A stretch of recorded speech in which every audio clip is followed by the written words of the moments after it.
right, everybody, welcome back to Of Stone and Clay. This is episode 27. We are here with my buddy Taylor Sanford. We got two Taylors in the house for the first time ever. Ever? I think so. It's impressive. On the podcast, at least. When you're only 27 episodes in, you do brand new, groundbreaking things almost every episode. That's true. So, but I heard 27. I'm like, geez, you're quite a ways into this. Yeah. I mean, I've been doing it about a year now. Has it been that long? Yeah, I've wanted to do an episode every week. COVID did not make that extremely easy. That's true, because I remember you were at my place about a year ago, Mm-hmm. and we were talking about your branding, and then I remember, 2020 came, and you kind of started to do it. Yeah. So, it's crazy how quickly it's gone, but it's been a lot of fun. And I know you've done a handful of podcasts as a guest. I have. But this is your first one in person. In person and about my personal life, right. Which is a little nerve-wracking, which is, I think, the reason why you finally decided that I might be worth having on. Well, here's the thing. For those who don't know, Taylor Sanford is kind of the big wig in our spikeball community for hosting tournaments and running an organization, especially here in Utah. But he's known really worldwide in the spikeball community, which is small but growing, and it's just a cool little niche community we're a part of.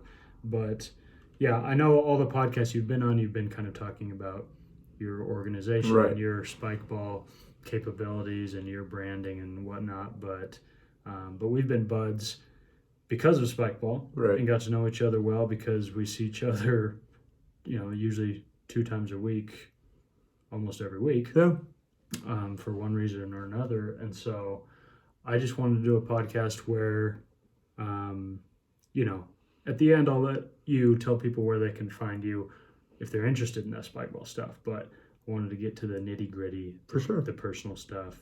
And I remember your wife, Sweet Megs, which, by the way, we are going to have... She's the real reason I got an episode, is because she's the interesting one of the two of us. And you know what? Let's do a couples podcast. Right, yeah. So I thought it would be fun. How long have you guys been married? 7.5 years. Okay. And you have one child together. 2. You have 2. Yeah, you have 2 children together. What kind of grandfather are you? I don't know. You got a bunch of kids running around. I know, because you have... Those are called pets. Oh, see, I don't know the difference. But you have a half child, a step child. So, all right, I'll just go. You don't have to keep guessing. You want me to just explain it? Dogs. So Megs had 2 children in a prior relationship.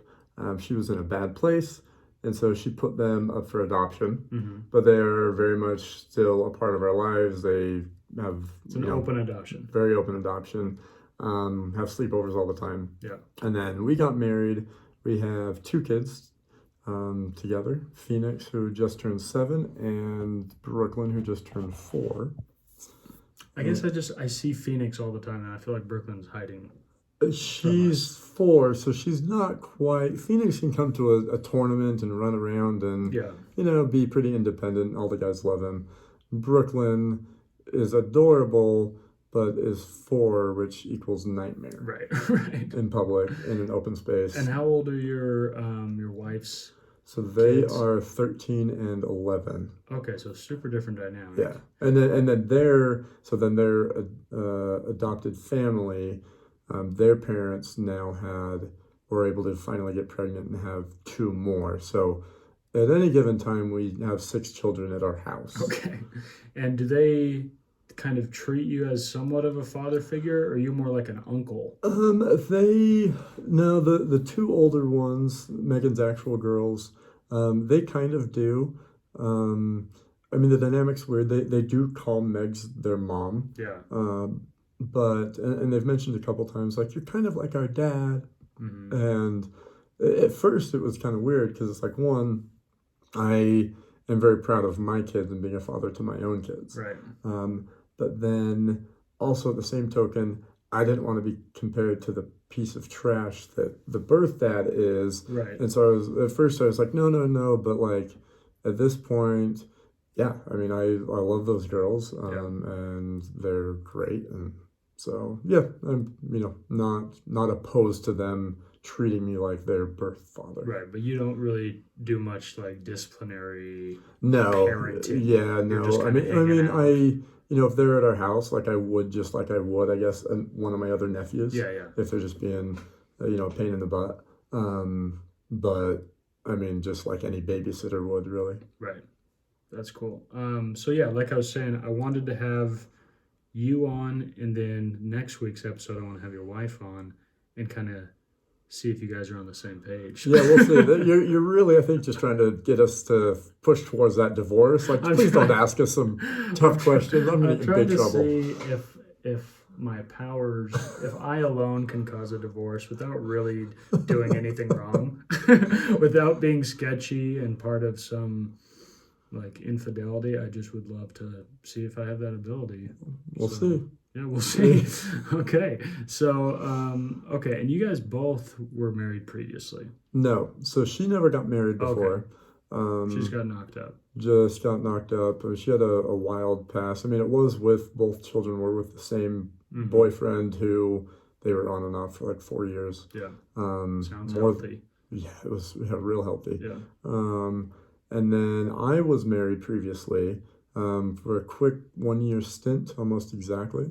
But we dated for a year and a half. So, I mean, it wasn't like the classic Mormon marriage where it was 6 weeks, let's get married, and, oh, wait, this didn't actually work. So why, obviously there's a million reasons why relationships don't work out, and it becomes exponentially more complicated and nuanced once you're married. But why was this so quickly not working out? It started with when we were dating, the way we met was really cool. And so like kind of that idea just kind of got to my head, and like, so I'm like, okay, we got to romanticize right, things. exactly. And about 6 months into it, I broke up with her, and then while we were broken up, I saw how heartbroken she was and realized that, oh, I love this girl. Yeah. And so I fought for her to get her back. But I've never done that multiple times. Go ahead. So then, we dated for another 6 months. I proposed because a good boyfriend proposes. Sure. And a good fiance gets married. So 6 months later, we were married. And a good husband gets divorced. And that's where it just fell off the track, right? But all along, like, there were red flags that none of my friends liked her. I mean, and all of my friends then became friends with her friends, but not her. Okay. And so, like, and I realized at the end that I loved her. I cared about her, but I wasn't in love with her. And she didn't make me happy, but I didn't want to make her sad. Yeah. And that's why when I did break up with her, I realized how heartbroken she was, or I heard how heartbroken she was. Yeah. And I didn't want to, cause any pain to her. So I thought, okay, well, I need to fix this. Yeah. And then kind of towards, once we were married, I made some mistakes, and that we went to counseling, and that just kind of brought out all these feelings. And one week I met with the therapist said, hey, next week I just want you to come, and pointing to me. And so I did. And he said, all right, I know you're withholding things. What's going on? And that doesn't sound like you. I'm very open, right? And I said, I'm just waiting for someone to tell me that it's okay to leave. Right. So he told me, and there were other instances that we'd been over in my past where, I had made big life decisions because kind of for other people to make them happy, or so that I would look good. And he said, I'm not going to tell you it's okay to leave, but I will say that you need to make a decision for yourself and not for anyone else. And so I, thought about it, went home, and she kind of like asked me about it. I'm like, I'll tell you later, because she's about to go out with her friends. And she knew, I'm not a good, don't hide my emotions well. Yeah. And so She said, "You're just like, yo, it was a wild session. I'll see you later. Right. Have fun." So anyway, she worked it out of me. I told her that I wanted a divorce. Which, funny enough, we had actually prayed about this during our struggles, and both received an answer that we should get divorced. But then we were crying in each other's arms about it because we didn't want it, and so we didn't go through with it at the time. So anyway, so I told her, and so was she pretty heartbroken when you said that? Yes, she was. Even though it had been discussed and was on the table a little bit. Yeah, and this was like 5 days before our anniversary, first anniversary. So yeah, she called her mom, who was a fun person. And so she came over, and her dad basically had to restrain her from attacking me physically. Oh, good. And a good father-in-law, if he hears that the marriage is ending, he will attack the husband in question. Yeah, that's what I've learned. Yeah, actually, the father-in-law, he was a great guy. So anyway, it was kind of scary how quick it all went. Again, that was kind of like a Saturday. That Sunday, we jotted everything down and went through all our things and said, "You're taking this, I'm taking this." Monday, I filed in court, and we asked for the whatever probationary period, 3-month period, to be waived since we'd been going to counseling, and that following Friday it was official. Wow. Yeah. So it was. Wow, I didn't know that was a thing. So if you're in counseling, they'll waive that. Yeah. Because usually you just hear divorce is a nightmare, it takes forever. Right. All the paperwork and everything, even if it's amicable. Right. And usually that has to do with the kids. Yeah. Obviously, we gratefully didn't have any kids. But yeah, I mean, essentially they have the 3-month period just so, it's not like, "Oh, I hate you. No, I hate you. All right, let's get a divorce." And then they're like, "Wait a minute, that was a silly fight." Yeah. But, we'd been to counseling for a few months already. And is there a certain amount of counseling you have to attend? I don't know. We didn't really. I was just going to say, that'd be kind of good advice, just if you're like at all on the brink, you think you might get divorced, just go to counseling. So you can get a quick escape. Best, worst case scenario, even if you get nothing out of counseling, you can get 3 months waived. There you go. Right? And I'm sure you'll get something out of counseling. So that's a good plug for counseling. There you go. That's wild. So it was all kind of up in smoke in a few days. Yeah. Yeah. I mean, I remember I worked at a credit union at the time, and I was there working and looked at the just online to see kind of the status of the paperwork, and read that it was finalized, and my heart kind of stopped for a minute. I'm like, holy cow, that stage of my life is over. Yeah. Which was, 2.5 year long stage that included marriage. Yeah. So yeah, I mean, even though it was not a surprise by any means, it was definitely hit you. Yeah. So how long after that did you meet Megs? So a lot quicker than I wanted. So you didn't have time to sew your wild oats. I sewed a little bit. You did a little sewing. But this was she was the first relationship. So this was in March of 2012. March of 2012, I got divorced. So got out, dated, met Megs through some friends. So how old were you at the time? Just some context. 24. Okay, just kind of a spring chicken. Yeah. Okay.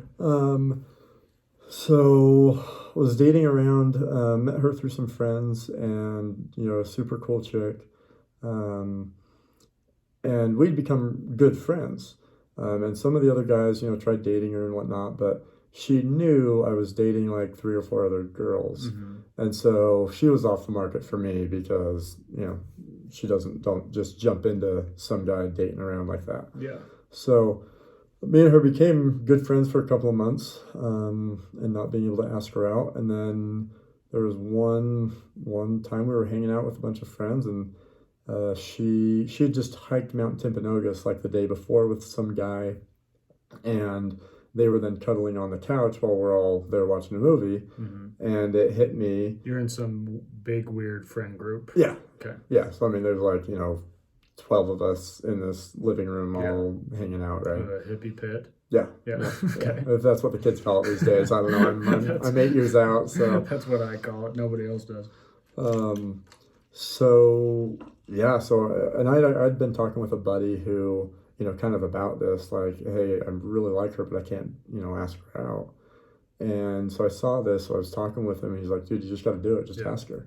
And so I did. I said, hey, you want to go on a hike? And we went and, hiked Ensign Peak. And took her home. And I mean, we'd both kind of friend zoned each other at this point. Yeah. And so I dropped her off at home and walked her to the doorstep. And I got to preface this that I am very much anti doorstep first kisses. Right. I've had a girlfriend who, was looking for our first kiss, but I refused to do it on the doorstep. Yeah. But it was kind of I'm friend zoned or I'm not. So I'm at the doorstep, give her a hug, plant a kiss on her. Yeah. And she said, yeah, I got you out of the friend zone. So okay, that'll do it. So if you need to get out of the friend zone, just kiss them. Right, because even if they don't like it, you will turn into their enemy. And you're out of the friend zone. It's a win-win. Right, because the friend zone is an inhospitable place to be for your manhood. It's dark, it's dank, it's no place for you to hang out, unless it's extremely mutual. Yes, if you want to be in the friend zone. But it's very rare where it's completely, totally, mutually, like, platonic. You know what I mean? I would say almost totally rare. Yes. Yeah. Well, I mean, there are exceptions. Very few though. But like for instance, I'm on a very platonic friendship basis with like my buddies' wives. Okay. Right. Because that like sexual tension, the possibility of something happening is off the table. Right. And so I mean, I think once someone's married, friend zone is right. It's not. It's a different thing. I just mean,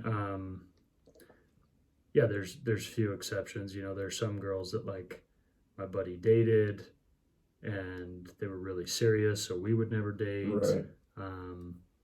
And we still don't hang out a lot, but when we do, we're just friends. Okay. See, I didn't experience that because when my buddies went on a mission, I decided to hook up with their girlfriend. So sure, it's different. Yeah, and you know what? Guys have different philosophies on it, and I've always been of the opinion that like, if she doesn't love you, like, why can't she love me? Right. But it's really on a case to case situation, because it's like if you know a buddy and he's a good buddy. If you know he still is like secretly pining over a woman, or if he's told you all these things about her that she's not a viable option anyway, she just has a rocking body, it's like, well, maybe I should just stay away and not be a jerk. Yeah. But anyway, that's a whole nother episode of chatter. Okay, so what? It was like between your divorce and you guys starting to date, it was just a few months? Oh, geez. It would have been August, I want to say. So, yeah, about 6 months. Mm-hmm. And so she was going to Hawaii like the next day or in 2 days. So after you smooched? And so like the next day we hung out, went to a park and made out, and she left for a week. Mm-hmm. So that was sucked. Okay. That was a rough week for me. Were you guys texting a lot? Yes, her dad was not happy that she was on her phone all the time. So okay, it was a family vacation. Yeah. Okay. So and you're cool with him now? Yeah, he's a great guy. That's good. He's rough around the edges, but we all are. We all are, especially fathers. Especially fathers in their 60s. Yeah. Right. Yeah. With daughters who have had a rocky past. Yeah. True. Okay, so, you have this little initial stage where you're like finally excited about a girl again. Was it kind of scary, like, or were you just ready to move forward? No, it was scary because I didn't want to. I had two things when I got divorced. Was one, I don't want to jump in a relationship too fast. Mm-hmm. And two, I don't want to get married to anyone that isn't like in their career, because I just wanted to be loaded, right? It's just like, okay, you're working, I'm working full time, we're gonna live a great life. Yeah. Meg's was neither of those things. Mm-hmm. She was just kind of coming off of a rocky life, mm-hmm. and still in school. In her, I think at the time she was like just finishing up her associates, mm-hmm.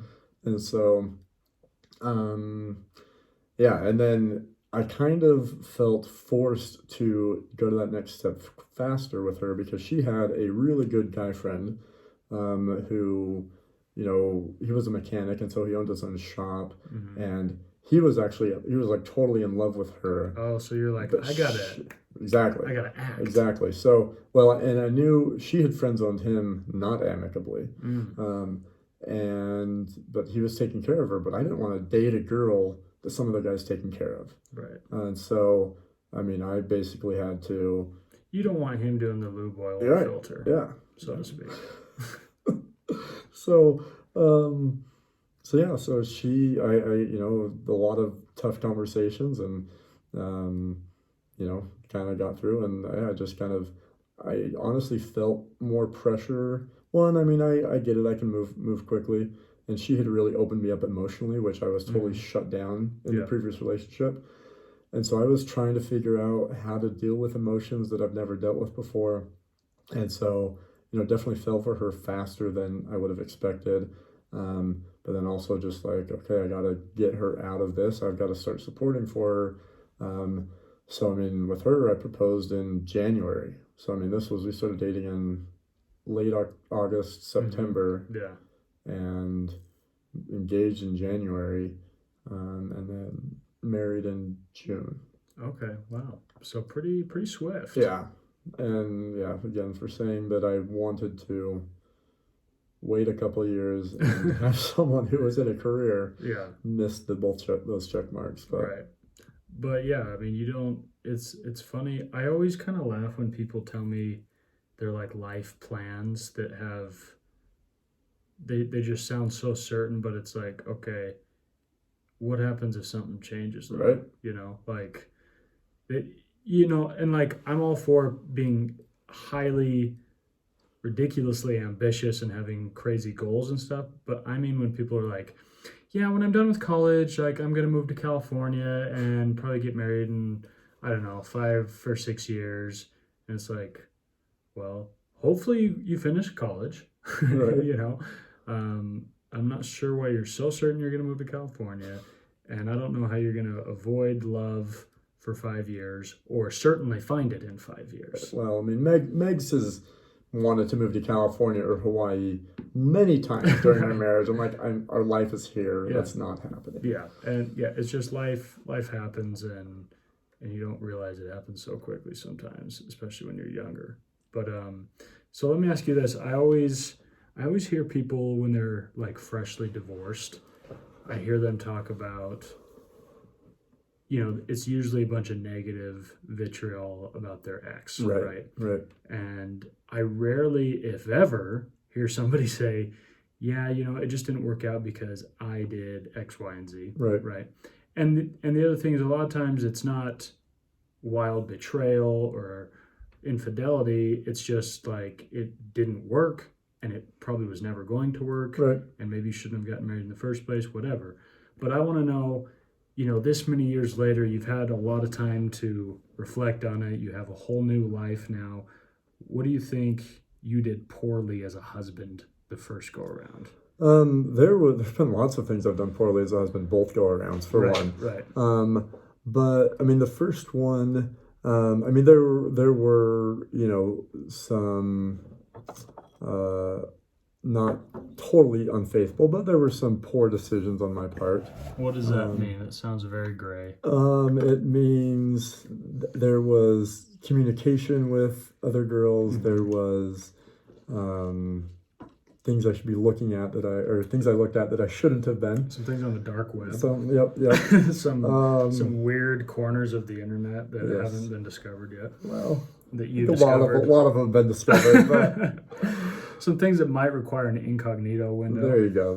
Okay. And you didn't have an incognito window on your texts, it sounds like. I don't know. Well, the funny thing is, so she saw one thing, took us to counseling, and then I was kind of looking for a way out, right? Okay. So I kind of unloaded. Careless. Well, no. I intentionally unloaded everything as a way to then hopefully look like have her leave. But so basically you were kind of fishing for you weren't like I was trying to sabotage it. Right. You weren't going out and trying to necessarily destroy your marriage by being unfaithful or doing this or that, but you were like, I'm going to put my feet in the water, right, and kind of stir them around and see what happens. Yeah. Understood. But I mean, afterwards, and I know she wrote this.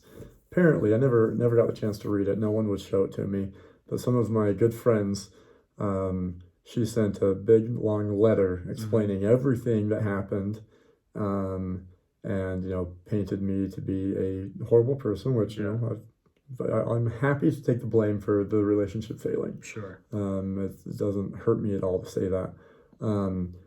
But I tried to be, and all my friends, they'd call her names, and I had a couple funny stories that I'd share. But overall, I tried not to paint her in a terrible light.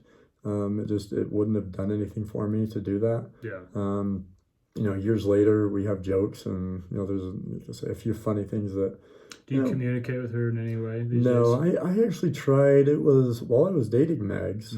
I had a dream one night about her that we just about my first wife, Natalie. No, we just went to lunch. Yeah. And talked and just had a friendly relationship. And so I told Megs about that, and she says, text her, see if she wants to go to lunch. Yeah. And I did, and she said, please don't ever communicate with me again. I've had to go to lots of therapy, blah, blah, blah. So I respected those wishes and haven't communicated since. Yeah. Well, and it's one way or another, it's always nice to have closure. Yeah. Whether it's like, listen, that's sweet of you, but I have no interest in ever getting lunch with you. Then you're not wondering, well, I wonder if she would feel better if we could catch up, or be friends in some small way. But yeah, just knowing it makes it easier. That's to just true. Put it behind you. Absolutely. And yeah, funny enough, with all of my other exes, I'm on speaking terms, and still shoot a message here or there. Yeah. Comment on their Instagram or whatever. Friendly with all of them except for the one, which like an ex-wife, and that's fine. Put our life behind us and move on. There you go. So you said you were very emotionally shut down and closed off in your first marriage. Was that because of the relationship, or were you already kind of preternaturally emotionally shut off? So naturally, I don't think I dig very deep inside myself. But there was communication with Natalie that shut me off even further, to the point that I was, classified as emotionally numb, because I would talk with her about things that were maybe difficult conversations to have, and it would make her cry or get her mad, and essentially I kind of felt shut down. And so I decided to, unconsciously, but just decided, okay, I'm just not going to talk about these subjects that bring pain into our lives. And you just equated it with, this is unpleasant, it brings pain, I will avoid. Exactly. Yeah. And so she was 19 when we got married, and I was a modest 23, something like that. So we both had learning experiences to do, and just wasn't meant to be, to go through those experiences together and figure ourselves out and mature. Yeah. Do you feel like, obviously moving past that, I'm sure you've opened up a little bit, and Megs is probably a much more expressive, communicative human being, but do you still feel like, Megs even jokingly with me was like, yeah, Sanford doesn't open up about anything. He doesn't. You even said, I don't really dig very deep. Yeah. Has that been, because she seems, and I don't know her super, super well, but she seems like such a person that wants to kind of get into everything and dig super deep. She cares about people way more than I do. Right. And she, she went down, social work path, where she, is taught to more about therapy and looking at herself and diagnosing other people, which helps her learn about herself more. So, her path has been down that road. She has a much better heart. She's a better person than I am. And so she cares about others. And just more naturally empathetic, I would say. For sure. And it's like, for me, in just what I viewed, it's like, yeah, just kind of what you said. Like, you're very much a homie and like a good friend, but she just seems like so very interested and concerned with the human being at hand, whoever it is. Right. Whereas you probably more like, let me see who naturally becomes my tight circle. Yeah. And I'll be close with them. And who will play games with me? who will play with me? Right? I mean, you even, and I'm not making fun of you because I love it and I think it's smart, but you like consistently host things at your house so people will play with you. Yeah. And you have like a fun backyard, a big fun basement where we, do different things.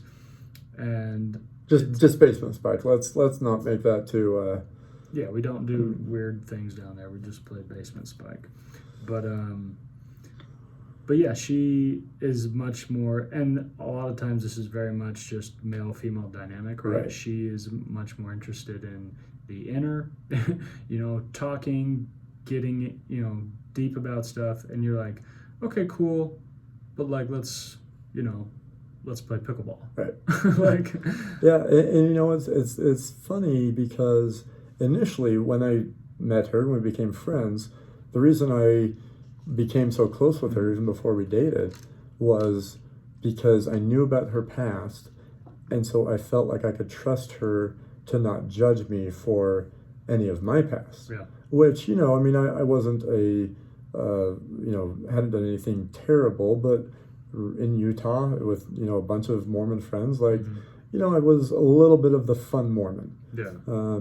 And so, there were some things that, I didn't tell other people what I was into. Yeah, you were a little ashamed. Right. Whereas, and real quick, we won't go super deep into it, but you keep saying like your wife's rocky past or whatever, but she had some drug addictions. Yep. So, yeah. So obviously, had children and had explored her sexuality, had drug addictions and all that. Was she like, I've heard like kind of bits and pieces, was she in a pretty bad addictive state, or was she just kind of experimenting? No, she was definitely. So she had kind of started going down a dark path with her ex-boyfriend in high school, but then got into drugs just post high school, and it was kind of downhill from there for a few years. Yeah, I mean, it was pretty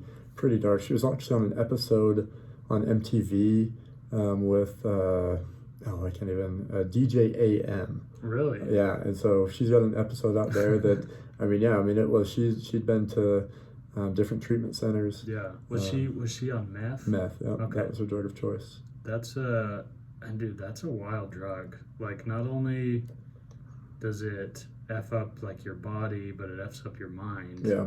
And it so quickly destroys people's lives. I've seen, I wouldn't say I really have very many friends that have ever used it or anything, but I've lived in some small towns where meth kind of hangs out. Right. And I've seen some really compelling documentaries, and often it's very like, it's weirdly generational. Like, you'll see like, a single mom uses it and her teenager grows up and they start using together. Right.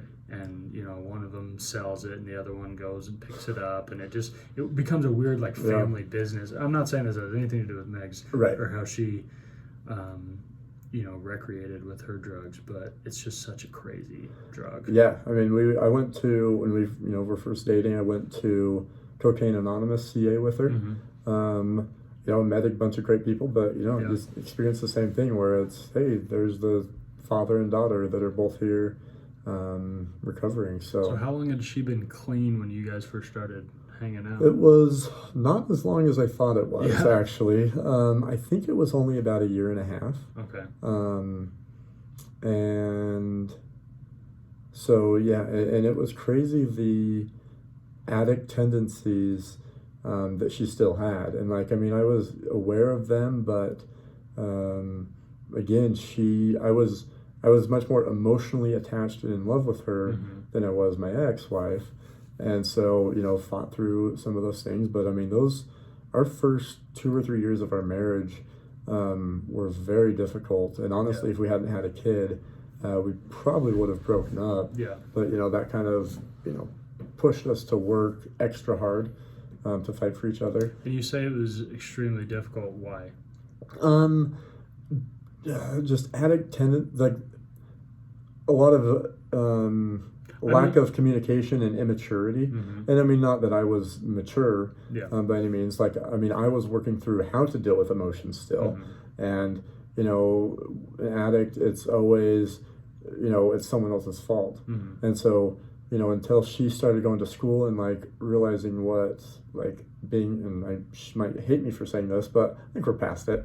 But what it was like to be an adult on her own, and supporting a family, she didn't quite get that. It was always, I need something now, and I need instant gratification, and it's not my fault. She had moved past drugs, but she still had these residual effects and tendencies where just that addictive behavior, for sure, which is usually coupled with a lot of dishonesty, a lot of, like you said, just blaming other people. Right. Do you feel like she has a pretty still like addictive personality? Like, does she get kind of obsessed with things? Or does she seek, like, I know a lot of people, when they give up drugs, they'll like have a really hard time with like food, or like TV, media. They kind of supplant something else. Yeah, the only thing I can really think of, and she says she has an addictive personality, and I mean, I do too. We've talked about it. Is spending, but I think that is just a lot of people in general. So I don't know if that's like addictive. Yeah. It's more of a coping mechanism with stress, and you want to get new stuff. And sure. I mean, I think now she's. I mean, addiction and coping kind of go hand in hand. Yeah, that's true. Yeah. But I mean, we all have our coping mechanisms for stress or whatever it is we're going through. I mean, I would say she is 100% a different person than when we got married. Yeah. In the way of maturity, and both of us, and this is through couples counseling as well.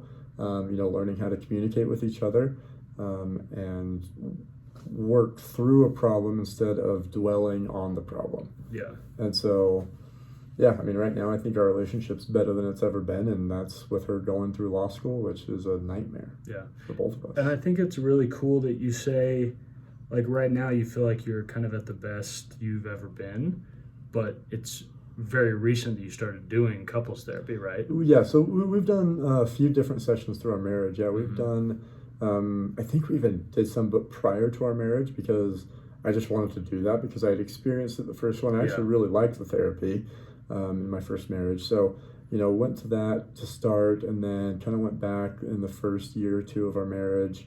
And then, so this last spring semester tore us apart, with me having the obsession with spike ball, and that's the important thing. And she needed to feel like I prioritized her law school because that was her future. And so there was a lot of selfishness going on. And so we decided to go to therapy, and it's really helped. Do you guys feel like you are communicating a lot better, or you're just being more aware of like each other's feelings? Both. Yeah.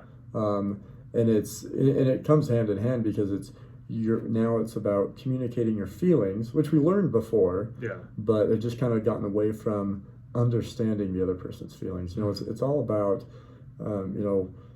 whether the person feels a way because of you, taking yourself out of that situation and just feeling like, oh, you're upset. I am sad that you're upset. Right. I want to be empathetic to that, regardless of if you're upset because I did something and I think I may or may not be wrong about it. Yeah. But I still feel for you. Right. And you're still upset whether I'm right or wrong. Exactly. Right. And so it's getting through that feeling like you're partners with each other, and then you can work through whatever the problem is. And sometimes you can't. Sometimes it's all, I see it this way. But if you can at least understand it, and It's the same way with politics, but we won't get into that. Yeah. But it's, if you at least understand that if the person sees the situation in this way, yeah, okay, I get why they're upset. Mm-hmm. Now, on my side of the view, I don't see like I should have done anything different anyway. Mm-hmm. But I get that you're still upset. Yeah. And that's really what a lot of people need in a partnership, is just for the other person to understand and to feel for them. And then you get through the emotional crap, and that's where we would be lashing out at each other because we were emotionally hurt. Well, you heal up the emotions, and then you have a situation, and that situation is just crappy. Mm-hmm. And you know what? It's like, okay, well, we can't do anything about it. Let's try to work through this together, and that comes out the other side that much better. Yeah, I think people sometimes have a hard time, and not just in like marriages and relationships, but like with your friends and your family, people you're really, really close to. I think sometimes it's hard when you realize, like, wait, we have completely diametrically opposed opinions about, politics. Right. But for whatever reason, it hadn't come up until now. Like right now, a lot of people, I think in 2020 have been faced with that. Like, I've had a lot of friends and family that I'm like, oh, wow, I didn't realize you were so opinionated about X, Y, or Z. Right. And a lot of times, sometimes,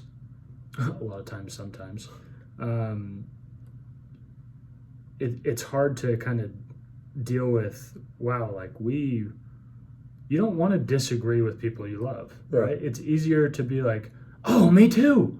Right. Like, oh my gosh, you're so right. That person is so dumb, or this policy is so ridiculous, or so-and-so is so anal, and this, you want to be on the same page. And sometimes when the realization that you're not on the same page kind of spooks you. Right. But it's like, that's just human beings. And that's what it is. Like, a lot of that comes down to a core belief, mm-hmm. right? You're not going to change someone's core beliefs. Yeah. So if you can just try to be understanding to, okay, if I believe that, then I understand this person's view, mm-hmm. whether it's politics, relationship, whatever it is. So you're just trying to understand where the other person's coming from, and it makes the conversation respectful. And then you can get into, okay, so if you believe that, but why? And you can dig into and have a respectful conversation, right? We all have those friends on social media that can have respectful conversations about mm-hmm. politics, and the 90% of them who can't. Right. And it's just, if you just understand and go in and say, okay, we're not going to change each other's minds, but let's try to understand each other a little bit better. Yeah. And that's what a healthy relationship, whether it's platonically or,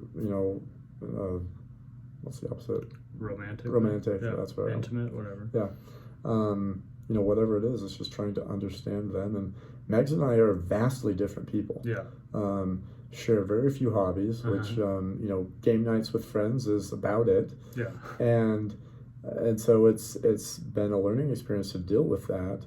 And particularly that's in spring, what we went through was, she, even socially, she needed to have an outlet with, her type of friends. Mm-hmm. That I was like, they were cool people, and if we were doing something fun, there's fun in my mind. There's not your type of people. Yeah. And so, like when we're just all sitting around and talking, and they might have a drink in their hand or whatever, it was boring for me, because at that time I wasn't connecting with them on a deeper level. Mm-hmm. I didn't really care to, because I wanted to play games. Right. So remind everyone how old you are. I'm a big old 32. I like to play games. Sure. So yeah, that was, as we discussed, and she's like, no, like, this is my social outlet. I need to play sports or I get angry, because I have to play hockey every week, or I just get very upset with life. Mm-hmm. And so, for her, that was her social outlet. And so, she's going to doing all the studying, and then on a Saturday, I gotta go play or run a spikeball tournament, and then the evening I want to hang out with my homies, because mm-hmm. They're more fun. Yeah. Not more fun than her, more fun than going out with her friends. Yeah. And just talking.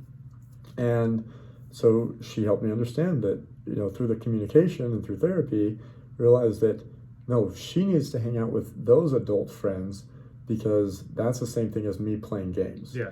She just needs it for her mental health. And so, we prioritized that and then got into it. And, after a few months, and she starts to say, yeah, so and so thinks that you hate him. Like, why? I joke with him. That's why I make fun of him. That's why I connect. Yeah. And she goes, yeah, but you're not connecting. And then that's when I realized. You're like, what do you mean? Yeah, connect? I want to play games with him. That's all. He's a guy. What do you want me to do? Right. And so, it was like, that's why, like, up until honestly a few months ago, it was her friends. And like, I didn't hate them, and I hung out with them. But I didn't connect with them. And like you say, if she cares about people, she cares about what you're going through. And I've had to learn that at the ripe age of 32, how to talk like an adult and talk to other adults. Because it's easy to breeze by just with small talk and either feign interest in somebody's, because some people, whether you want to or not, they're going to tell you they're going to tell you their depth and their things they're going through. But yeah, it's a whole nother level when you actually care. Right. Well, and the hard thing for me was if it's relatable, right? Like, me and you, we've talked that, we can talk about, sports and kind of get into a deeper level.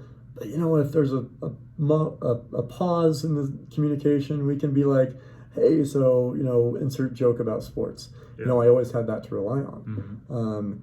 And with them, I didn't have that relatability. And so they'd be talking about themselves, about something I just didn't care about. Yeah. And I didn't care to get to know. And so it was just very difficult for me.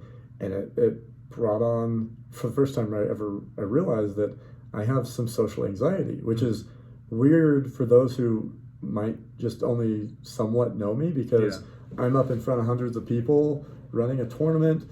I have zero problems with public speaking. Yeah, you seem very comfortable. I enjoy it.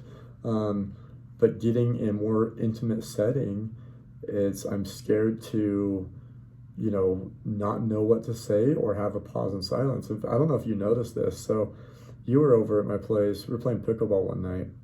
And it was like we were talking outside a little bit. And then you got cold, so we went inside. And it was only like 10:30, and like the conversation just kept having a bunch of pauses. And I'm like, I think I'm gonna call it a night, because I didn't know what to say, and I felt like like anything I say, I'm like, I don't want to sound like I'm forcing a conversation. I don't know what to do, and so I wanted to just bail out. And so it was just that's what a lot of solo conversations, and it works well with Megs when she's right there, because she leads the conversation. I insert some color commentary. But yeah, it's been a learning experience to, like, okay, I've got to focus, I've got to listen, I've got to care. And we've recently met some great couple friends that, I think that like I actually enjoy them, even though we, again, have really nothing in common. Yeah, and I think the other part is, because like you said, you're kind of learning, like, you feel silly learning what feels like such a normal thing in your 30s. Right. But it's like a lot of people are very behind in some area of their life, right? In some social aspect, in some cognitive aspect. And it's like you have to learn you have to kind of actively try to care, right? Whereas some people, it's so natural. Right. But you also have to learn that these little pauses don't mean what you think they mean, right? Yeah. They don't. These little pauses in conversation, these little lulls or awkward moments, or what you consider awkward, are usually just giving somebody the chance to think, or giving somebody the chance to get their words together. And a lot of times in conversation, even with two people that have been friends forever and are super comfy, it's like, okay, well, this conversation has kind of hit a dead end, but I want to keep talking. So how can I reroute it?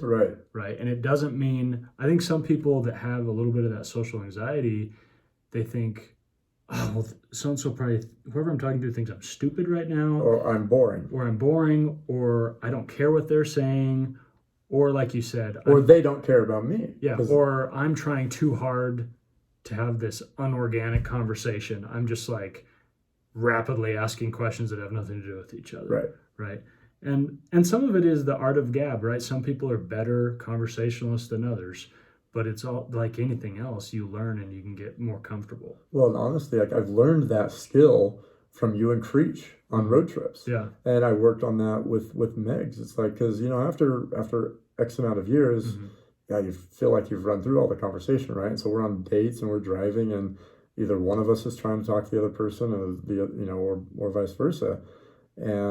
Or someone's tired, and like, you got to talk to me. I'm like, I don't know what to talk about. Yeah. And I asked, like, the other day, like, we're just like, okay, what do you think about electric bikes? Right? Just some random thing. And she didn't know what to say. And I said, and then I pulled out some story that like she'd never heard that about me involved on an electric bike. And, it's these random conversations that I've, admired about yourself, that you can just have, that lead to more conversation, that you explore a part of you or a memory of you that you totally forgot about. Yeah. It's like, oh, and then, you're off to the races in a conversation because, oh, now I said something, oh, I connect with that, and it goes from there. Yeah. And the thing is, like, with, like you say with me and Creech, we have a buddy that goes by Creech. Why has he not been on a podcast yet? Actually, I need to get him on here because he's an American saint. But yeah, me and Creech have been friends for probably about 4 years, right? And we have a lot of similarities and a lot of differences, right? But we're similar in age, similar like dating background and lifestyle, and we have some differences, but we have a lot of commonalities. And we both are very, I think, just comfortable, extroverted, talking. But the thing about me and him is, like, we'll be on a road trip, and one will be driving, one will be in the front seat, and we'll just ask each other these weird questions, and some of them are kind of deep and probing, and elicit really kind of moving, detailed responses. And some are kind of end up being trivial and silly, right. But we could just kind of move on. It's like, can you think of some things we were talking about on the way to Phoenix? Did you talk, like, I want to say I got like the electric bike or scooter or something from something you guys said, but something trivial. It was like, what do you think about random object X? And but it doesn't, I think people think, when they're a little bit uncomfortable with conversation, they think like, oh, this has to be, I have to like know where I'm going. I have to have a way out. I have to have an end game and know where I'm headed. But it's like, I think you can tell when people are sincerely disinterested. And then you can just kind of taper off. And that's the other thing, is you need a party who will, go down whatever rabbit hole you want to talk about. Again, like I asked Megs about, electric bikes, and she wasn't, caught her so off guard, she didn't know what to say. But, hopefully, that's just something that, we can start to have conversations when we're bored. And we need to stay awake just to just keep the mind moving. But I mean, that's something that really, I think this, my inner exploration might have actually began, now that I think back, to your first podcast, because I love talking about that stuff. I love talking about dating stories and the feelings that you get, and your first few guests were all about that. And I remember shooting you texts at whatever hours I'm listening, or I'm at the gym at the time, and just like live messaging at you as I'm listening to this. And I thought, oh, there's so many things that I do have a past about that people don't know about. But it was really kind of, okay, I admire those deep conversations, and I wanted to have them. I just didn't have anybody that I could. Yeah. Because no one knew me as that person. And so everyone probably thought, oh, Sanford's just, a guy who wants to play games and maybe talk about cute girls or whatever. And right, just be a guy's guy. Yeah. But what people need to understand is, like, because sometimes it genuinely is very difficult to be vulnerable, especially if you don't have a crazy rapport or history with somebody. Yeah. But it's like, for instance, the other night, a few weeks ago, we're playing basement spike. We're chilling in your basement. Afterwards, we got pizza. We're chilling. We're talking, and that's the other thing. When you have 4 or 5 people, it's easier, right? Yeah. There's buffers and there's other conversations coming and going. Right. But the thing is, you were asking me some really like intimate, personal questions, and it's like that's how you're gonna be able to be vulnerable yourself, because I'm gonna in turn ask those types of questions, right? Yeah. If all you're ever asking me is, hey, how was your week? How was your day? How's work? Crazy weather, right? Or you just want to talk sports, then we're never going to get... That's what you're going to reciprocate back. And you're never going to get anything that's kind of on your chest, but you're like, I don't know, maybe this is like too like girly to talk about. Maybe this is like, so what if I'm sad? Why would I tell my friend that I'm sad? Right. But if you're asking me how I feel and I happen to tell you, I don't know, man, I've just been having a hard time with dating and this and that, and I've just been kind of sad lately. Then all of a sudden, not saying that you're sad, but if you were, then it'd be like, you know what, dude, I can totally relate. And then all of a sudden it becomes easy to be vulnerable. For sure. Right? But yeah, I felt like I'm on, I don't know if you've dated anyone serious enough to watch The Bachelor at all.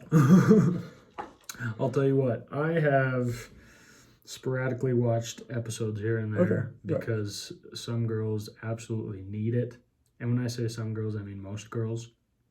But the good thing is that I've found is most girls really just want to watch it with other girls. Yeah. It's often a girls' night thing.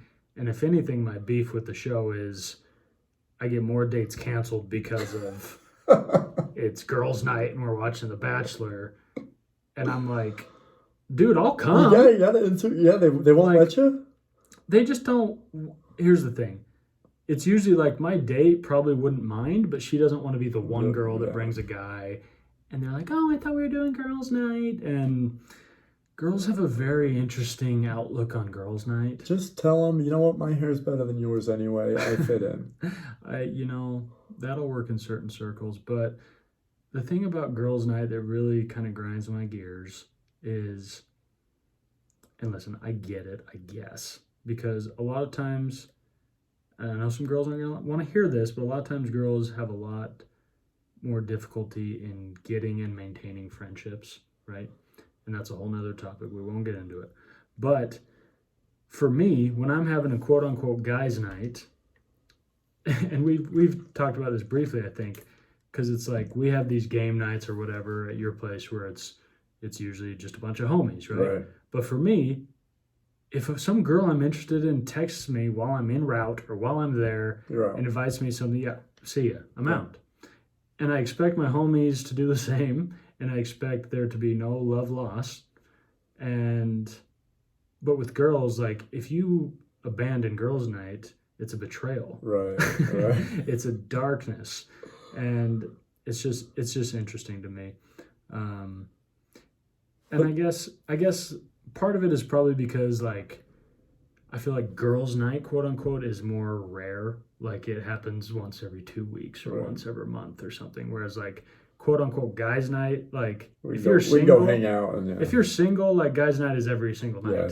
So it doesn't hurt to break guys' night. But I don't know. Yeah. Anyway, I'll go back to why I brought up The Bachelor. Mm-hmm. Wild tangent there, but it was worth it. I mean, I as I've been going through this journey, I feel like the couples on there where they talk about, I've got a wall up and I feel like it's coming down. Yeah. And like I've never felt that about myself, like, oh, I have a wall up, like I have stuff I'm not talking, but I realized that, okay, like there is I have to show you a vulnerable side of me for us to really get to that next level of friendship. Yeah. And it's kind of, I've never of the years that I've been dragged to watch the show, and Megs might tell you something about some wild story that I actually convinced her to watch it first. Totally false. Sure. We'll address that when we need to. Yeah. But I mean, I've finally realized kind of what that feels like to be vulnerable. That reminds me, I have a good friend that I lived with him and a couple other buddies. This was years ago, and we came home one night. Me and my buddies had been doing something, playing ball or something. We come home, and he's in the living room all by himself watching One Tree Hill. I don't know if you remember that. Never got into it. I've never seen it. I think it was I can't remember if it was a drama or a reality show. I'm pretty sure it was a drama. Okay, yeah. It was a drama, but it's like super chick flicky type. CW. Drama. I remember that. Yeah. So yeah. And and my buddy, we come in and we're like, dude, what are you watching? And he just looks at us and he's like, okay, so I have one flaw. I like to watch One Tree Hill. Leave me alone. But turns out as we got to know him better, anytime he did anything that we made fun of, that was his one flaw. But it's actually pretty funny. We're still really close, and he has a lot of singular flaws that he likes to bring up. Okay, so let me ask you this. We'll wrap this up kind of soon, but I wanted to ask, is it hard for you to, like, do you feel, you said like you get angry if you don't play sports, right? Right. Do you feel like if you don't have, you know what, I'm going to completely reword this question. Since you've kind of joined this sort of massive community within Spikeball, you kind of have adopted, in a way, hundreds of friends or you know, acquaintances and associates or whatnot, and then you've kind of have a tighter circle of people like me that you see all the time and you become good friends with, you travel with. Do you now feel like, wow, now that I have kind of these guys I'm closer with, now I can actually have people to be vulnerable with besides my wife? Because with your wife, it's a very specific like thing between you two, but it's just nice to have other outlets. No, that's a great question. Because I mean, even recently I've had conversations with Megs that, you know, she has these deeper friends. And you know, and you know, we try to keep our issues now. Gone through some past pain with that. But yeah, with feelings, like she has friends that, and you know, guys and girls are very trustworthy with each other. You don't get jealous. That she can talk with. And although, like, you know, my messages app is, I talk to probably 10 times the amount of people on a daily basis. Hers are very much more in depth. So like, I wish that, like, me and you have talked, like I haven't really gotten into that with, say, Chandler, Stokes, Creech, and I would like to, you know, I'd like to be, you know, in the van, you know, obviously I had Phoenix, so, you know, I'm sitting next to Phoenix, my son, but, you know, I hear you and Creech up front, I hear Chan and Stokes in the back, or however it was, and, you know, I want to have those deeper connections, and, you know, it's hard to get put in that situation. Me and you know, hang out a couple nights until 2 a.m. talking, and we've kind of gotten there, but like, I want to ask Chandler, like, hey, Chandler, like, you know, and I did ask him on the van, but like, it was kind of like, okay, dating life, what do you really want? And it's hard because, a lot of people in the community, in the spikeball community, don't necessarily relate to me too much because I'm older, I'm married, I have children. Yeah. Most of them are single guys in college, Yeah. roughly. And so there's a lot of things that, I get are just naturally hard to connect with. But I admire it and I wish I had those deeper connections.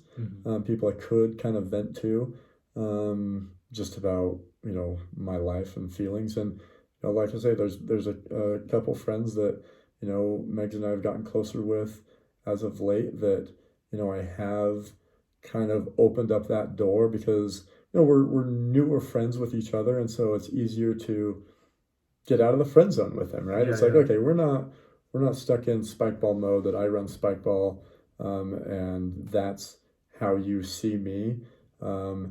There's still like a big black cloud that I can kind of carve that path of what is our relationship going to be like. So it's kind of harder, with some of the guys that I'm more on that acquaintances or even consider them good friends, right, but not deep friends. Yeah. That makes sense. Yeah. And I think the cool thing is as you move forward, and it sounds like you kind of have this new desire to connect with people more, which is really cool. Right. And it's really cool to have that, like, in your 30s when you're married and have kids, and to realize, wow, there's parts of my life that, I might be really put together, financially or with my family and with this and that, but man, I wish I could connect with people a little bit better. Yeah. It's cool to realize that. But the cool thing is like, for example, if you have somebody that you're like, man, I'm trying to connect with them, but I'm getting kind of these roadblocks. I feel like they have a wall up. Right. All of a sudden, you can empathize with them way more because you used to have that wall up. Yeah. Like for me, sometimes I think I get pretty frustrated because I'm like, why on earth would you have a wall up? Okay, this isn't the Mexican border. What is going on? Why aren't you comfortable talking to me about anything that's ever happened to you? But most people aren't extremely, extremely vulnerable. Yeah. Most people, and I think most people are with a very select group of people, right? But being able to bridge that gap with people, it's crazy how it connects the world and connects you to people, and you realize, we're in completely different like places in life, but we're not that different. At the end of the day, we still like want to be loved and we still want to be included. We still want to have fun. We still want to play games. They're just, our opinions are very different. Yeah. Well, I really liked how you put it that, once you open up and show that vulnerability to somebody, that, hopefully makes them more comfortable to reciprocate. Because it's just, until you get to that, it's like, you say on text, hey, what's up? Nothing much. What about you? Nothing. There it goes. Whereas if you say, what's up? Well, I had a really tough day and, I woke up this morning feeling pretty crappy and blah, blah, blah, blah, blah. Well, now you've got a conversation and hopefully they reciprocate. And if they don't, well, they don't really care too much about you. Right. But it's funny, the last girl I dated, she used to say to me, she's like, why are people always confessing things to you? And I was like, dude, I don't know. I think it's not like I'm running around confessing things to people, but I'm very, I don't know, I'm just very open and want to hear things, I guess. And so people, for whatever reason, feel comfortable dumping information on me. And I enjoy it. It's not like, it doesn't feel like a burden to me, but she just was like, I would tell her things, like, oh yeah, so I had a buddy today tell me that, this happened to him or that he did this a couple of years ago. She's like, what? How did that come up? Yeah. She would say that. How did that come up? I was like, I don't know. They just told me. I've created a very warm, safe place for them to communicate. So yeah, it's funny. But is anybody, and whether or not you can get into details, dump something on you that you were truly that is too much information? No, I live in a world where I feel like TMI, too much information, is not really a thing anymore. There are times where people tell you something and you're like, all right, dude, what do you want me to do with that information? Like, I just think you're a bad person, right? Or like the other day, okay, I'm going to try to make this as vague as humanly possible, so no one understands who or what I'm talking about.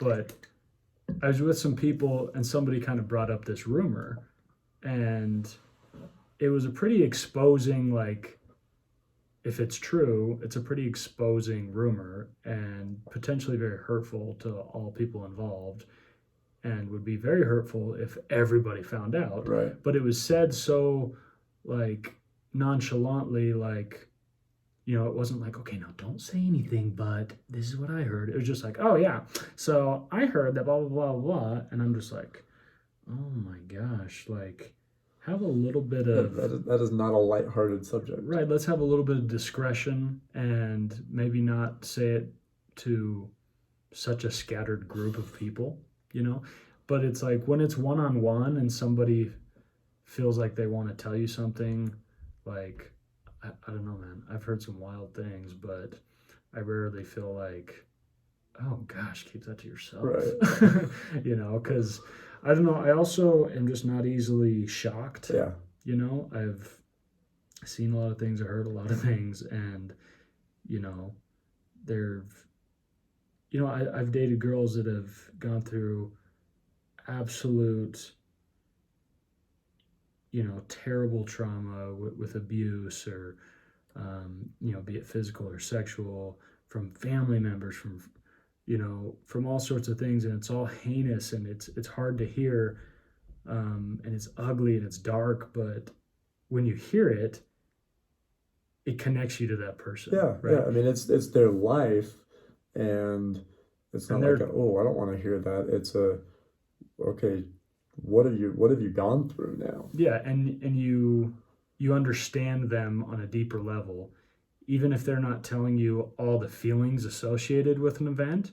They've been through A, then all of a sudden you're like, okay, I understand their journey a little bit better, and I don't know. It's just kind of a beautiful symbiotic thing when you can hear about something that somebody's been through.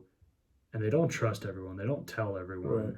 But for whatever reason, they feel like, I can tell this person because I feel like I'm not going to be judged. I'm not going to be made fun of or whatever. Even if it's something small. Yeah. Like we were saying earlier, like if somebody for whatever reason wants to tell you that they're sad or they're going through something, even if it's pretty trivial, that connects you too. Yeah. Well, I mean, going back to me and Megs when we first met, like, that was how we connected, because she opened up about her dark past. I felt like she wouldn't be judgmental about my semi-dark past.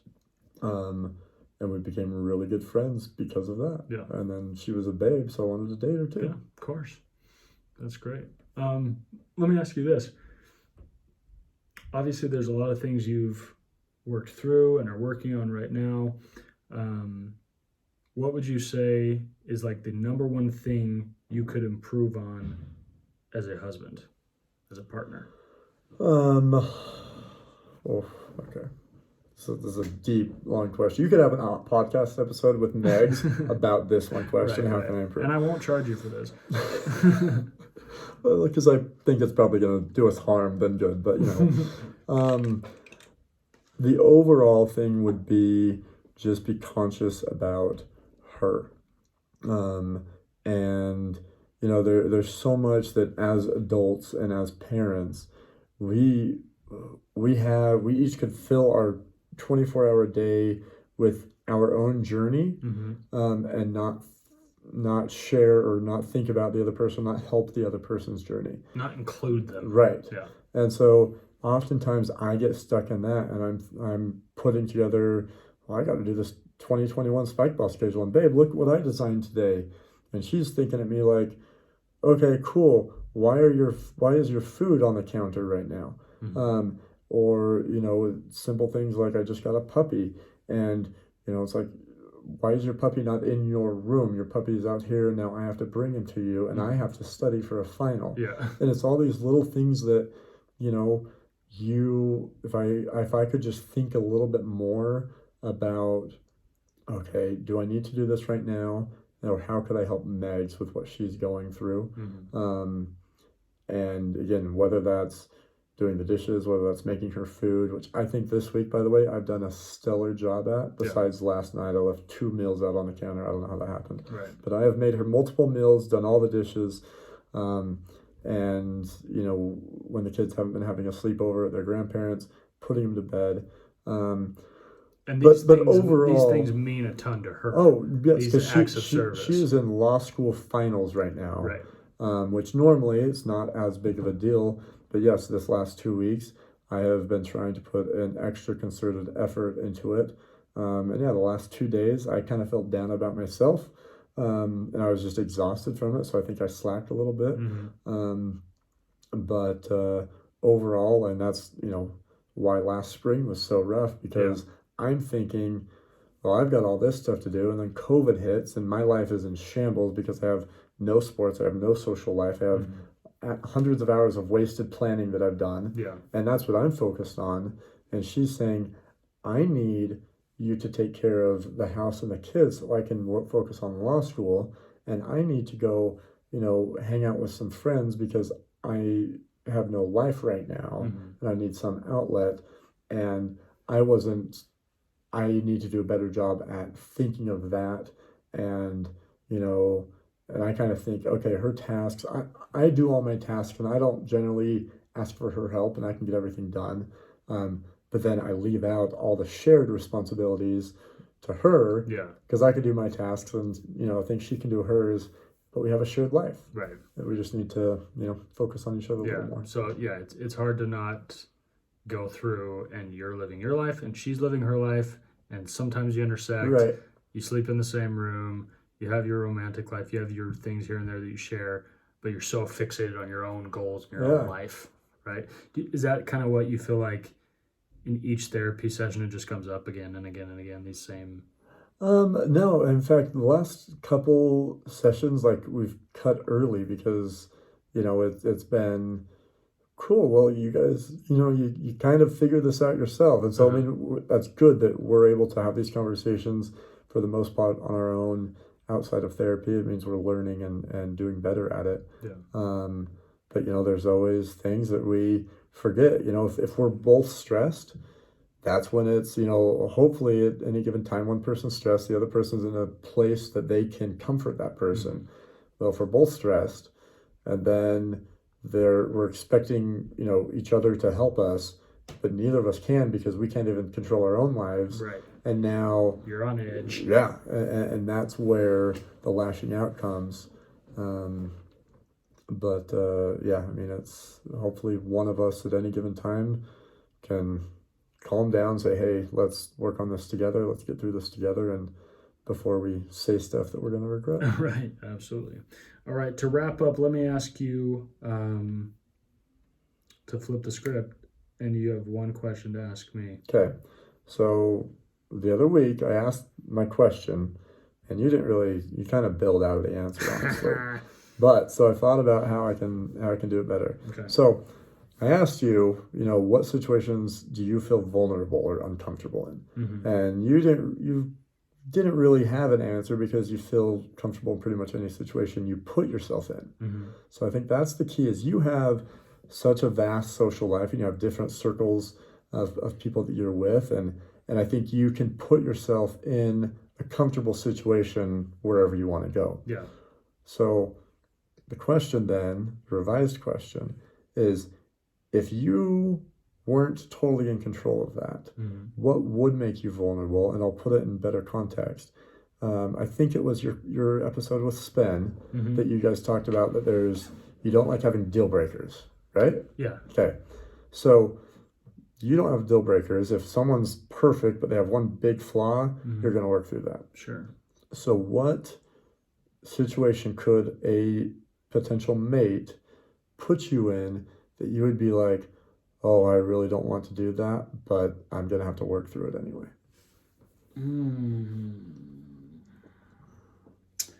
Let's see. I don't know, because there's a lot of things that, like I said, I feel very comfortable in most situations, right? But that doesn't mean I never feel uncomfortable. I just feel comfortable with the discomfort, if that makes sense. But yeah, there are definitely situations where there's way more discomfort than I care for. And for me, a lot of it is tied to contention.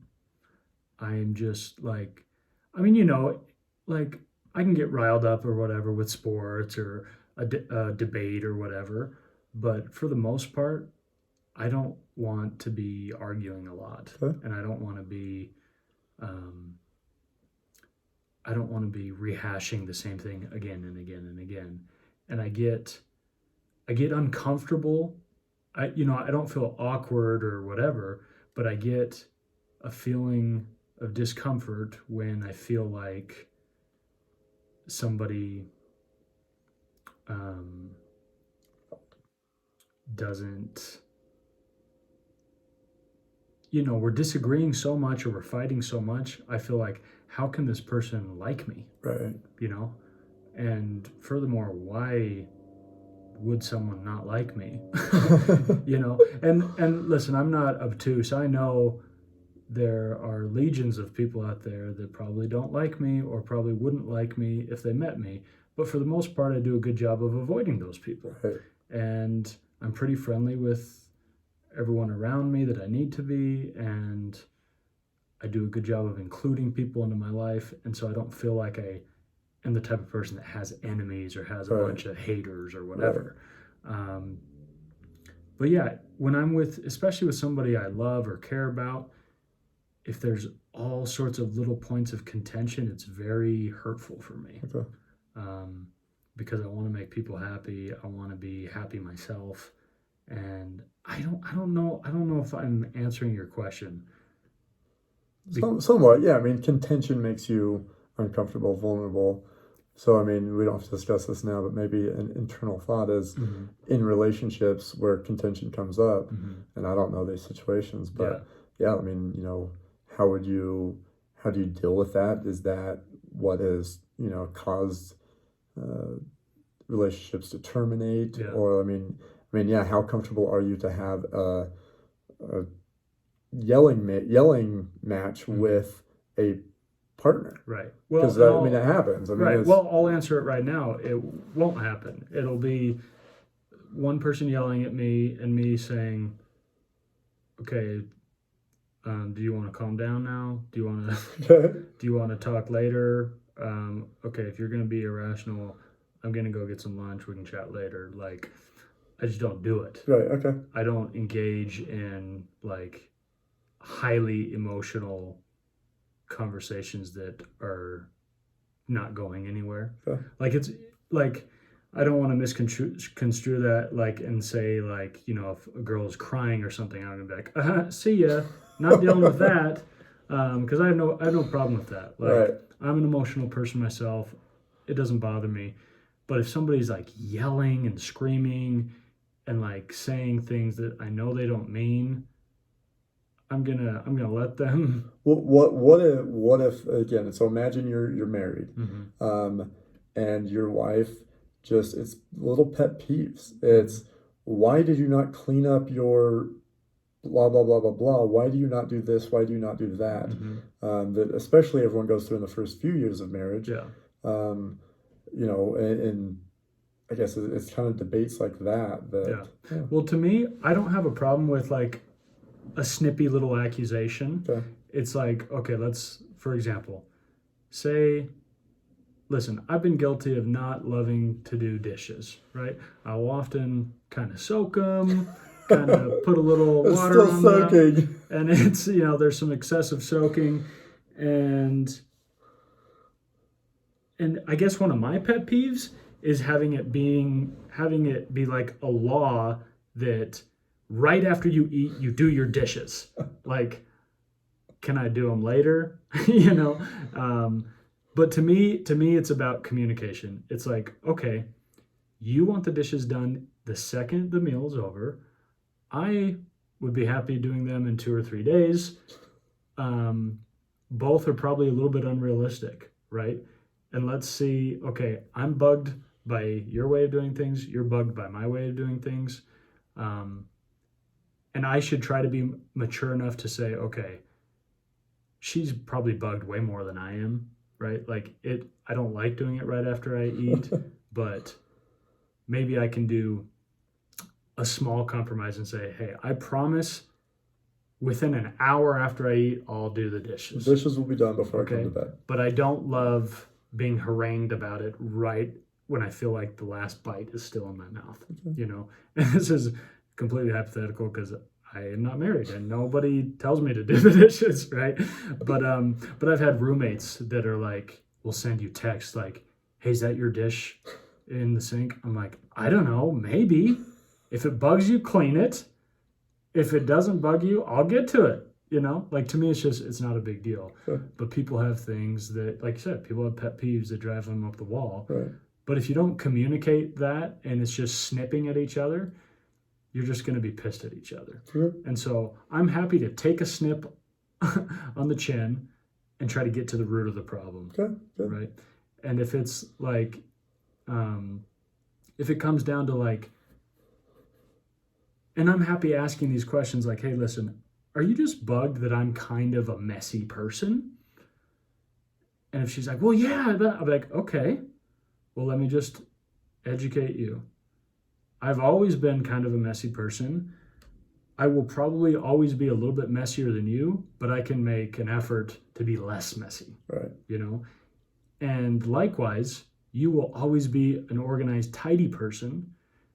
And maybe you'll never get on my level, but maybe you can relax a little bit, right. You know? Right. Because I think most of the time people feel like it has to be one way or the other. Yeah. But it's so much about a little bit of compromise. Well, and that's, I mean, you're right. Because with me and Meg's, she's thinking, why are you not more thoughtful? I think about this and this and this. And on one hand, it's, well, I am thoughtful. I've done this and this and this. But on the other hand, I will work on being more thoughtful still because I can still improve. In fact, this morning, that was the conversation we had. I did clean up 2 meals from yesterday, which was weird. They were 2 made meals on the counter overnight. But I pointed out, I did this and this and this. She's like, no, I know. It's just these little things, matter. But you're right. It's just about being able to be willing to do better and for the other person to not have the expectation that you need to be perfect. Right. And not taking everything so personally. Yeah. Like, it's hard for people when somebody accuses you of something or just points something out that you didn't do or they want you to do. It's hard to not get a little defensive. For sure. And be like, well, that's how I like to do things. Or that's how I am. I was like this when you married me. Right. This is what you signed up for. But it's like, and on the flip side of that, maybe think before you feel the need to point out every mistake somebody makes or every time somebody does something you don't like. Like, they obviously have their routine and their weird things they do. Like my roommate, he's one of my closest friends in the world. And it's funny because I was thinking about this, like, what if me and him, what if this was like I just moved in with him because we were married or something, because we've been friends for a while, but I just moved in a few months ago and I'm learning all these weird things about him, right? But as just homies, these weird things don't really bug me. Right. But I was like, if my partner did this, I might really give him some guff. Right. But I realized, like, I ask him why he does these things and he tells me, and a lot of times I still think it's weird or strange, but I'm like, okay, he has his reasons. It's the understanding. It's okay. It's case closed. Yeah. Like, it's a funny thing. And so my buddy, like you saw upstairs, we don't really have like a kitchen table. We basically have kind of a little island bar thing with some stools. And, we have couches and a little living room next to the kitchen. And anytime he's eating in the kitchen, he is standing up. And he just has his food on the counter and he's standing up. And for me, for whatever reason, it borderline like gives me anxiety. I'm like, dude, will you sit down and eat your food? You know, like for me, eating is associated with relaxing. Right. Like the last thing I want to do is stand while I eat. It just feels like the dumbest thing he could ever do, you know? And I'm just like, dude, will you please just sit down? And he's like, no, I like to stand. And but I asked him, I'm like, you know, I asked him why he likes to do it, and he gave me his weird little reasons or whatever. But ultimately I was like, okay, he really prefers standing. I think it's asinine, but what difference does it make? Yeah. You know? And so now I just think it's funny, and it doesn't bug me anymore. And it didn't ever really bug me. I was just like, dude, what are you doing? Like, you're an idiot, right?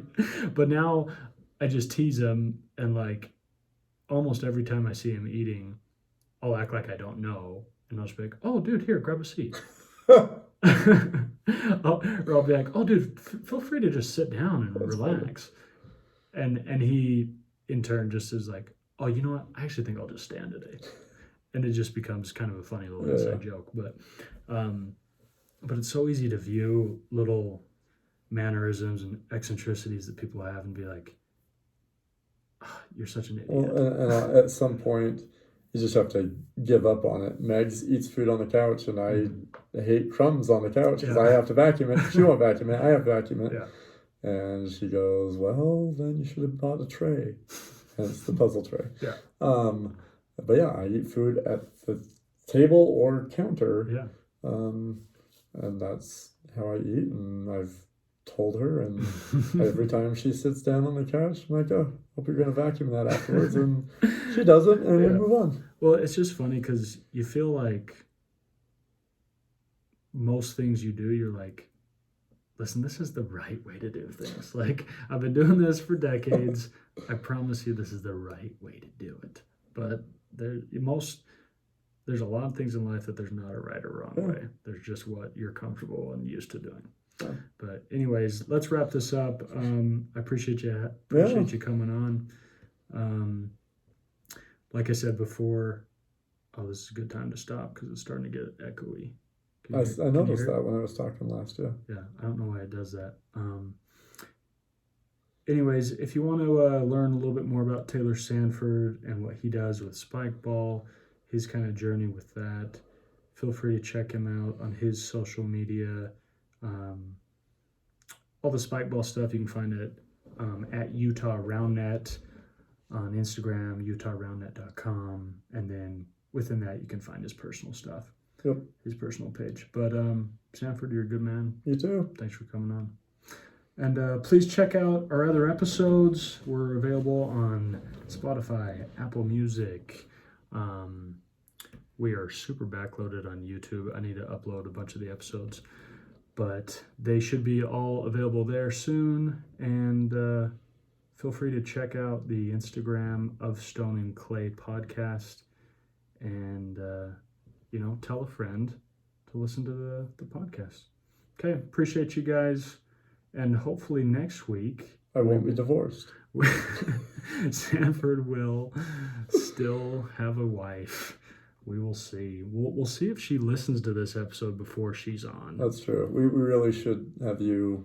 Yeah, do it first. She's done with finals Monday as her last project. Yeah. Just tell her it's not going to be aired for a while, even though it'll be available tonight. All right, guys. Thank you so much for the support. I love you. We'll check you later. Bye-bye.